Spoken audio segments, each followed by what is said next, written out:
Le premier problème que je souhaite mettre en lumière dans cette vidéo, lorsque vous tentez de communiquer avec un pervers narcissique, parce que pour moi, oui, ce ne sont pas des communications, ce sont toujours des tentatives de communication.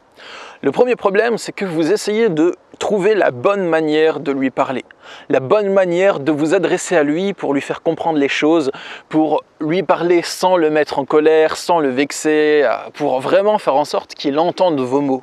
La solution dans ce cas, c'est de comprendre que si vous ne trouvez pas la bonne manière de lui parler, c'est pas parce que vous cherchez mal, c'est pas parce que vous êtes vous-même défaillant et que vous ne savez pas vous exprimer, non. Si vous ne trouvez pas la bonne manière de lui parler, c'est parce que cette bonne manière n'existe pas. Quoi que vous fassiez, quoi que vous lui disiez, ça va mal se terminer. Il va soit ne pas comprendre, soit être en colère, soit bouder, se vexer, changer de sujet. Il n'y a aucune manière de lui parler pour que ça n'arrive pas. Et par expérience, par expertise que je peux poser là-dessus, c'est ce que je vous garantis. Et si vous ne me croyez pas, vous pouvez essayer de lui parler de toutes les manières possibles, essayer toutes les tournures de phrases, toutes les émotions possibles lorsque vous lui parlez. Vous verriez que chaque tentative de lui faire comprendre ou d'arriver à un dialogue mature et sain se soldera par un échec, si c'est bien une personne au comportement pervers narcissique.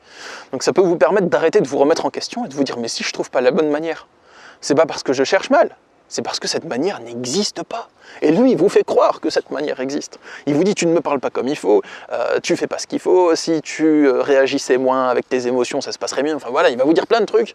Et donc vous allez croire qu'il y a l'espoir d'arriver à lui parler un jour, à avoir une communication. Et si vous n'y arrivez pas, c'est parce qu'il vous ment. Consciemment ou inconsciemment, peu importe. Mais dans tous les cas, ça ne marche pas. Deuxièmement, il rejette toute tentative de remise en question. Donc c'est très problématique parce qu'à chaque fois que dans une relation avec un pervers narcissique ou une personne qui a ce trouble de la personnalité, donc vous allez avoir une problématique, vous voulez lui en parler et il va refuser de se remettre en question. Il va vous dire que c'est vous qui avez un problème de ne pas apprécier son comportement et vous dire de vous remettre en question. Ou bien il va vous dire que c'est de votre faute s'il se comporte comme ça parce que vous l'avez poussé à le faire et que c'est normal s'il réagit ainsi. Ou encore il va s'énerver ou il va changer de sujet. À aucun moment vous allez arriver à avoir une discussion mature avec lui dès que ça concerne remettre en question son comportement. La solution, elle va consister en 3 points. Dans un premier temps, c'est éviter si nécessaire. Ça ne sert à rien de lui parler si vous n'avez pas d'obligation pour ça. Et je vous invite à éviter de le côtoyer. Voilà. Après, c'est plus facile à dire qu'à faire, c'est clair, je ne suis pas en train de vous faire la morale, mais c'est les solutions que moi j'y ai vues en tout cas. La deuxième solution, c'est le disque rayé. Donc en gros, vous allez lui dire qu'il ne doit plus faire ça, et avec autorité, pas en essayant de lui faire comprendre, en lui disant simplement je tolère plus ça, je veux plus que ça ait lieu. Lui il va changer de sujet, vous accuser, jouer la victime, se mettre en colère, faire des trucs comme ça, culpabiliser. Et vous restez sur votre phrase et vous lui dites « Ok, d'accord, je l'entends, mais par contre, je ne suis pas d'accord avec ça. » Ensuite, lui, il va se mettre en colère et vous lui dites « Ok, peu importe, mais quoi qu'il en soit, quoi que tu penses, je ne suis quand même pas d'accord en fait. » Donc le but, le disque rayé, c'est pas de répéter exactement la même phrase avec les mêmes mots, forcément. C'est juste de rester sur votre intention de départ, quoi qu'ils disent, et vous restez sur votre intention de départ en permanence. Dans certains cas, ça peut marcher. Mais bon, c'est épuisant en fait, donc c'est à faire juste si vous en avez vraiment l'utilité, genre au travail ou ce genre de choses. Et troisième conseil, c'est de passer par l'autorité. Voilà, par une autorité supérieure, la police, le patron, tout ça, qui peut trancher là-dessus. Troisièmement, l'indifférence. Il vous ignore pour vous punir, comme s'il essayait de vous éduquer à comprendre que si vous ne faites pas exactement ce qu'il a prévu pour vous, eh bien, il va vous ignorer et vous punir par le silence. Donc ça peut être dur à supporter pour vous si vous vivez déjà avec cette personne et que cette personne ne vous parle plus et vous ignore quand vous dites bonjour, ça arrive. Il y a des personnes qui m'ont dit pendant plusieurs semaines de suite, il ne m'a pas adressé la parole pour un seul mot. Ou même quand vous êtes dans un environnement avec cette personne, au travail par exemple, et le pervers narcissique va dire bonjour à tout le monde et être extrêmement, même trop sympathique avec tout le monde devant vous et ne vous accorder aucune attention à vous, comme pour vous mettre à l'écart. Ça réveille la blessure de rejet et d'abandon. Dans ce cas, la solution, c'est déjà de considérer qu'une personne qui fait exprès de vous ignorer lorsque vous vivez seul avec lui ou en public, c'est quelqu'un qui vous consacre beaucoup d'attention. Je pense que c'est déjà plus facile à supporter de voir la situation ainsi parce que c'est vrai. Quelqu'un qui fait exprès de ne pas regarder dans la même direction quand vous lui parlez, qui fait exprès de ne pas vous répondre, c'est quelqu'un qui vous consacre de l'attention. Parce que moi, les personnes que je vais plus ou moins ignorer, c'est genre les inconnus dans la rue, Je ne fais pas exprès de les ignorer, c'est genre des gens que je ne connais pas, je ne vais pas spécialement les regarder, mais si ces personnes viennent me poser une question, me solliciter, logiquement, mon attention va se tourner vers eux. Et si je fais exprès de retourner mon attention dans la direction opposée et de faire comme s'ils n'existaient pas, j'accorde un effort pour pouvoir maintenir un état d'ignorance simulée. Donc, c'est de l'attention. Et ça, c'est important de le comprendre. Vous ignorer en faisant exprès, c'est vous accorder de l'attention. Mais une attention qui n'est pas saine. Mais il vous en accorde quand même, il n'en accorde pas zéro. Ensuite, la deuxième chose, et la deuxième clé, c'est de le considérer comme plus petit que vous et pas comme plus grand. Parce que souvent, quelqu'un qui nous ignore comme ça, on a tendance à courir après, comme si c'était quelqu'un qui était plus grand que nous et que nous, on était genre une petite merde à côté. C'est pas le cas. Mais on peut avoir ce sentiment, en fait. Et donc, pour moi, la clé, c'est de considérer que si la personne vous ignore et ne vous accorde même pas la décence d'un bonjour ou d'un regard, c'est qu'il est plus petit que vous, en fait, c'est qu'il est médiocre par rapport à vous, parce que vous ne feriez jamais quelque chose comme ça. Vous avez une certaine noblesse d'âme. Même si vous êtes fâché avec quelqu'un, vous allez quand même lui dire un bonjour, vous allez quand même le regarder un minimum. Et s'il fait ça, c'est qu'il est vraiment petit. C'est genre un petit gamin qui boude, en fait. C'est pas une sorte de grand monsieur ou de grande meuf qui vous ignore. Non, c'est un petit capricieux, qui est mal élevé, qui est mal poli, qui est méprisant. Et donc c'est pas vous l'inférieur parce que vous êtes ignoré. L'ignorance provient de lui. Donc ce mauvais sentiment-là d'ignorance, ça provient de lui, c'est lui qui le produit. Donc c'est lui le créateur de ce mauvais sentiment. C'est pas vous. Donc c'est lui qui crée du négatif. Et la troisième clé, c'est d'accepter, les amis. Si vous continuez à chercher de l'attention chez une personne qui ne vous en donne pas, c'est inévitable que vous souffriez. Il n'y a aucune autre option. Si vous cherchez quelque chose là où ça ne se trouve pas, votre organisme va créer de la souffrance pour vous indiquer que votre démarche, vous êtes impuissant à la mener à bien. Il n'y a pas d'autre solution. Et je répète, si vous cherchez une chose là où elle ne se trouve pas, votre organisme créera obligatoirement, sans aucune alternative possible, de la souffrance pour vous montrer que vous ne pouvez pas mener votre démarche à bien. C'est obligé. Donc si vous cherchez l'attention d'une personne spécifique qui ne vous donne pas cette attention, vous souffrez. Il n'y a pas d'autre alternative. Donc la seule solution, c'est d'arrêter de chercher cette attention chez cette personne. Chez d'autres personnes, c'est ok. Voilà. Chez vos amis qui vous en donnent, c'est ok. Mais ils ne vous en donnent pas. Donc c'est obligatoire. Quatrièmement, je vous encourage à vous abonner à cette chaîne YouTube en cliquant sur le bouton s'abonner et sur la petite cloche pour être notifié des prochaines vidéos que je sortirai où je parle de relations toxiques et je vous aide à vous émanciper de ce type de relations. Le quatrième point que je souhaite mettre en lumière, c'est l'aspect dominant-dominé. Un pervers narcissique, quand il va entrer en communication avec quelqu'un, il va essayer de dominer cette personne. Toujours. Obligatoirement, 100% des cas, 100% du temps. Il va essayer de vous amener à vous comporter comme il l'entend, d'influencer votre émotionnel, de vous influencer à réagir d'une certaine manière. Il va essayer d'être celui qui va diriger votre émotion, vous amener à vous sentir joyeux, coupable, comme il en a envie lui, et à influencer votre émotion. Et ça, c'est une posture qui n'est pas saine pour vous, parce que dans ce cas, il y a un choix. C'est soit vous vous laissez guider par sa manipulation, soit vous refusez cette manipulation, et dans ce cas, vous n'arrivez plus à entrer en communication avec lui. Il n'y a plus rien à vous dire, en fait. La solution dans les rapports dominant-dominé, c'est d'éviter de communiquer. Voilà, parce que vous n'avez pas envie d'être dominé, et dominer, ça consomme trop d'énergie. Donc, des fois, la solution, c'est simplement de ne plus communiquer avec le pervers narcissique. Voilà, de ne plus parler. Passez votre chemin. Et dans certains cas, au travail, quand c'est nécessaire par exemple, ou quand vous avez des enfants en commun et que vous êtes divorcé, eh bien, prendre la place du dominant. C'est la seule alternative que je vois. Parce que sinon, il essaiera en permanence de vous dominer, si vous restez neutre. Donc peut-être que vous avez envie de vous placer d'égal à égal, mais comprenez que lui ne le peut pas. Donc il peut soit être dominant, soit dominé. Donc vous devez soit prendre vos distances, soit rester neutre, mais dans ce cas, il essaiera en permanence de dominer. C'est une sorte de lutte. Soit vous prenez la place du dominant. Je ne vous encourage pas à prendre la place du dominant, vous l'avez compris, mais dans certains cas c'est nécessaire quand vous êtes plus ou moins forcé de le côtoyer, et c'est mieux que de subir tout le reste qu'il peut vous faire s'il vous domine. Ça aussi c'est super problématique, c'est tout ce qui va être de l'ordre du monologue et de la logorée. Donc, quelqu'un qui a ce trouble de la personnalité, c'est quelqu'un qui peut parler pendant des heures et qui va s'écouter parler. Des fois, on a l'impression qu'il est en train de jouer un film, en fait. Et de s'entendre parler pendant des heures, c'est quelqu'un qui peut vous faire la morale, vous expliquer comment vous devriez penser, vous comporter, réagir, et appuyer, rabâcher, rabâcher, rabâcher, c'est du bourrage de crâne. Et des fois, il peut y avoir des monologues de plusieurs heures consécutives, pour de vrai. Ce qui est horrible, c'est que ça vous draine toute votre énergie, ça vous fait perdre votre précieux temps, et ça vous tabasse, émotionnellement parlant. Face à une logorée, mon conseil, c'est de se barrer tout simplement. Voilà, ça ne sert à rien de l'écouter parler pendant des heures, vous n'avez pas que ça à faire, vous avez mieux à faire de votre temps, de votre énergie, donc je vois pas d'autre solution à part que de le laisser parler tout seul et de se barrer. Pour vous citer une histoire, une fois c'était ma mère qui, ma mère elle avait ce comportement-là, hein, donc elle avait un comportement pervers narcissique, et enfin elle en a probablement toujours un d'ailleurs. Et elle parlait pendant des heures, donc une fois elle a parlé 8 heures de suite par exemple. Et du coup je m'ennuyais tellement, c'était tellement un cauchemar que je me faisais des petits jeux, si on peut appeler ça.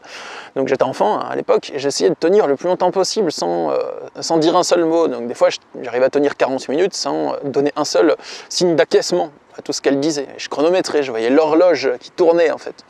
Et elle aimait aussi parler derrière la porte de ma chambre, donc elle m'enfermait dans ma chambre et elle parlait derrière la porte. Et une fois qu'elle parlait, je me suis barré par la fenêtre de la terrasse. Voilà, je pouvais me barrer à ce niveau-là, c'était un rez-de-chaussée en fait.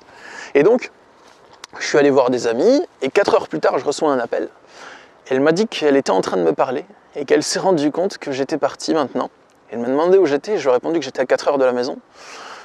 Et en gros, ça veut dire qu'elle m'avait parlé pendant 4 heures de suite, sans aucun signe de ma part, sans aucune présence, derrière la porte de ma chambre. C'est pour vous dire, les logorées, la solution les amis, c'est de se tirer. Le 6e problème, c'est qu'il vous accuse d'être ce qu'il est. Donc, il va vous accuser d'être un manipulateur, il va vous accuser d'être quelqu'un de mauvais, d'être quelqu'un qui profite des autres, d'être calculateur. Et tous ces mots, c'est peut-être même des mots qui sont étrangers pour vous. Et vous allez peut-être même vous remettre en question en vous disant « Est-ce que je suis pervers narcissique ?» comme il le prétend, et ça peut vraiment vous retourner le cerveau. Et ça, je le vois récemment dans le cas du procès Johnny Depp contre Amber Heard, et je pense que c'est elle qui a un trouble de la personnalité qui ressemble à celui du pervers narcissique. Elle a été diagnostiquée borderline et personnalité histrionique, donc c'est officiel ça. Et elle accuse Johnny Depp d'être auteur de violences conjugales, donc il a peut-être fait des choses en réaction à ce qu'elle a fait pour se défendre, et pour moi c'est plus elle qui va inverser la situation. Après c'est juste mon avis personnel sur la situation bien entendu. La solution c'est de continuer à le remettre en question dans votre tête, du moins. De continuer à le remettre en question lui. Parce qu'il vous accuse de certaines choses. Il vous dit oui, c'est toi qui es comme ça, c'est toi qui es pervers narcissique, c'est toi qui me pousse à faire ça, c'est toi qui es manipulateur, calculateur, malveillant. Et dans ce cas, la solution, c'est de ne pas mettre le focus sur vous, mais de le garder sur lui. Vous pouvez vous dire, ok, je suis peut-être tout ça, on verra plus tard, c'est une autre question. Mais là, je suis en train de le remettre en question lui. Et c'est important de garder votre focus sur lui, de ne pas mettre le focus uniquement sur vous. Je suis manipulateur, calculateur, ah mon Dieu, c'est moi le méchant, mais ok, on reparlera de ça plus tard. Mais c'est pas parce qu'il m'accuse que je dois arrêter de l'accuser.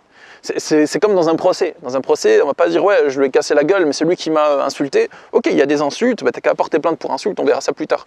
Mais là, t'es accusé de lui avoir cassé la gueule. Et là, on va se pencher sur toi, ce que t'as fait. Donc c'est important de remettre le focus sur l'autre, ce qu'il fait. Et sur vous, ok, on verra plus tard. 7e problème, c'est le phénomène de sidération que vous allez rencontrer vous, lorsque vous faites face à son explosion de colère, ou ses accusations injustes. Donc quand il vous hurle dessus, vous pouvez vous sentir comme couler à l'intérieur de vous-même. Je ne sais pas trop comment décrire ça, hein. C'est des mots que je mets sur vraiment un sentiment, un ressenti, vous voyez. Et vous pouvez vous sentir paralysé, incapable de répondre, comme dissocié de vous-même, dissocié de votre corps, et vous n'arrivez plus à répondre, vous n'avez plus de répondant, plus de répartie, vous êtes paralysé, étranger, étrangère à la situation.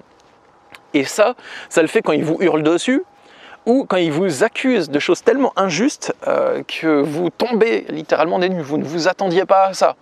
Ou quand il vous avoue quelque chose d'horrible qu'il a fait, ou que vous le découvrez, vous pouvez être vraiment choqué, sidéré.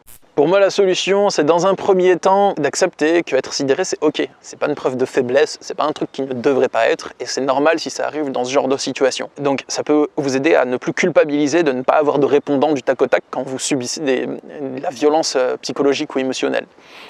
Ensuite, mon conseil, ce serait, je vous encourage à trouver le réflexe et le courage de fuir lorsque vous êtes en état de sidération. La sidération, on n'arrive plus à bouger. Mais si vous arrivez à vous ressaisir sur le moment, même si c'est vous ressaisir que partiellement, mais que vous arrivez à vous ressaisir, à prendre vos distances, c'est la meilleure option, je pense. Et aussi, si vous avez besoin d'avoir du répondant en public face à un pervers narcissique qui vous accuse devant un public, pour moi, il faut s'y entraîner si nécessaire. La sidération, elle va partir petit à petit avec le temps, à force d'affronter ce genre de situation. Quand ça deviendra quelque chose que... ça ne sera plus une surprise, en fait, ce sera plus neuf pour vous. La 8e difficulté qu'on va rencontrer lorsqu'on essaye de communiquer avec ces personnes, c'est qu'il va théâtraliser ses émotions, qu'il va vraiment, comme je vous l'ai dit plus tôt, jouer un rôle, jouer une pièce de théâtre. Et vous n'allez pas parvenir à parler avec la personne qui est derrière le personnage. Vous voyez ce que je veux dire? Vous n'allez pas arriver à parler à son être authentique. La solution pour moi, c'est de ne pas chercher à atteindre la personne qui est derrière le personnage et accepter que ce soit ainsi. Voilà, ne pas chercher à le changer, à l'amener, à nourrir sa vraie nature ou un truc comme ça. Peut-être qu'il a un bon fond, mais actuellement, c'est pas son fond qui manifeste et vous n'arrivez pas à atteindre son fond. Vous arrivez juste à atteindre le personnage qui masque la personne.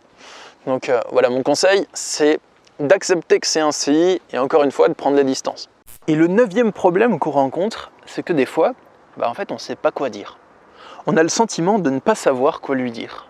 Voilà. Souvent, des personnes me disent « mais quand le pervers narcissique il me répond ça, je ne sais pas quoi lui répondre. Quand il m'accuse de ça, quand il me parle de cette manière, je ne sais pas quoi lui répondre. Aide-moi à trouver quoi lui dire. » Pour moi, la solution, c'est d'accepter que c'est normal que vous ne sachiez pas quoi dire. Si vous ne savez pas quoi dire, encore une fois, c'est pas parce que vous êtes défaillant, c'est parce qu'il n'y a rien à dire. Une fois que vous n'êtes plus manipulable par un pervers narcissique, que vous ne vous laissez entraîner dans aucun de tous ces multiples jeux de manipulation, il n'y a plus d'échange possible. Vous allez faire quoi? Vous allez lui parler, vous allez sentir qu'il essaye de vous influencer, de séduire, de vous amener à culpabiliser, de jouer la victime pour qu'on lui demande qu'est-ce qu'il y a. Vous allez le voir. Et une fois que vous le voyez, vous n'avez pas envie de jouer son jeu. Et donc, vous ne trouvez plus rien à lui dire. Parce qu'en fait, vous ne vibrez plus sur la même fréquence. Il n'y a plus aucune compatibilité. Donc les contacts vont se limiter au strict organisationnel. Voilà. Quand est-ce qu'on récupère les enfants? Voici tel projet pour le taf, tu le fais quand? Pour moi, c'est OK, en fait. Ça veut dire que vous avez bien progressé sur votre émancipation de la relation d'emprise. Si vous ne savez plus quoi lui dire, c'est que vous êtes à un stade déjà bien avancé, que vous avez beaucoup progressé. Donc vous pouvez vous remercier et être fier de vous. Les amis, j'espère que ce format de vidéo vous a plu. Si c'est le cas, j'aimerais bien que vous me le disiez dans les commentaires, ça m'aiderait à le savoir. Et je vous ferai probablement d'autres vidéos de ce format. Plusieurs problèmes face aux relations toxiques, sur certains aspects spécifiques, et des solutions. Je trouve le format assez sympa, moi, j'aime bien. Et si vous souhaitez aller plus loin et que vous êtes en relation d'emprise actuellement avec un conjoint qui a un comportement, ou une conjointe qui a un comportement toxique ou pervers narcissique, il y a mon programme de coaching en ligne, donc c'est un programme vidéo, il y a 10 heures de vidéo réparties en 50 vidéos dedans. Et le but, c'est de vous aider à quitter un manipulateur pervers narcissique, homme ou femme. Que vous soyez vous-même un homme ou une femme, peu importe. En cas de couple homosexuel, c'est OK aussi, il n'y a pas de distinction là-dedans dans mon programme. Et je couvre tous les aspects de la relation toxique dedans. Il y a un petit test au début sur comment l'identifier, mais après, ça c'est vraiment un petit préambule. Le fond du programme, c'est quels sont les leviers qui vous empêchent de rompre.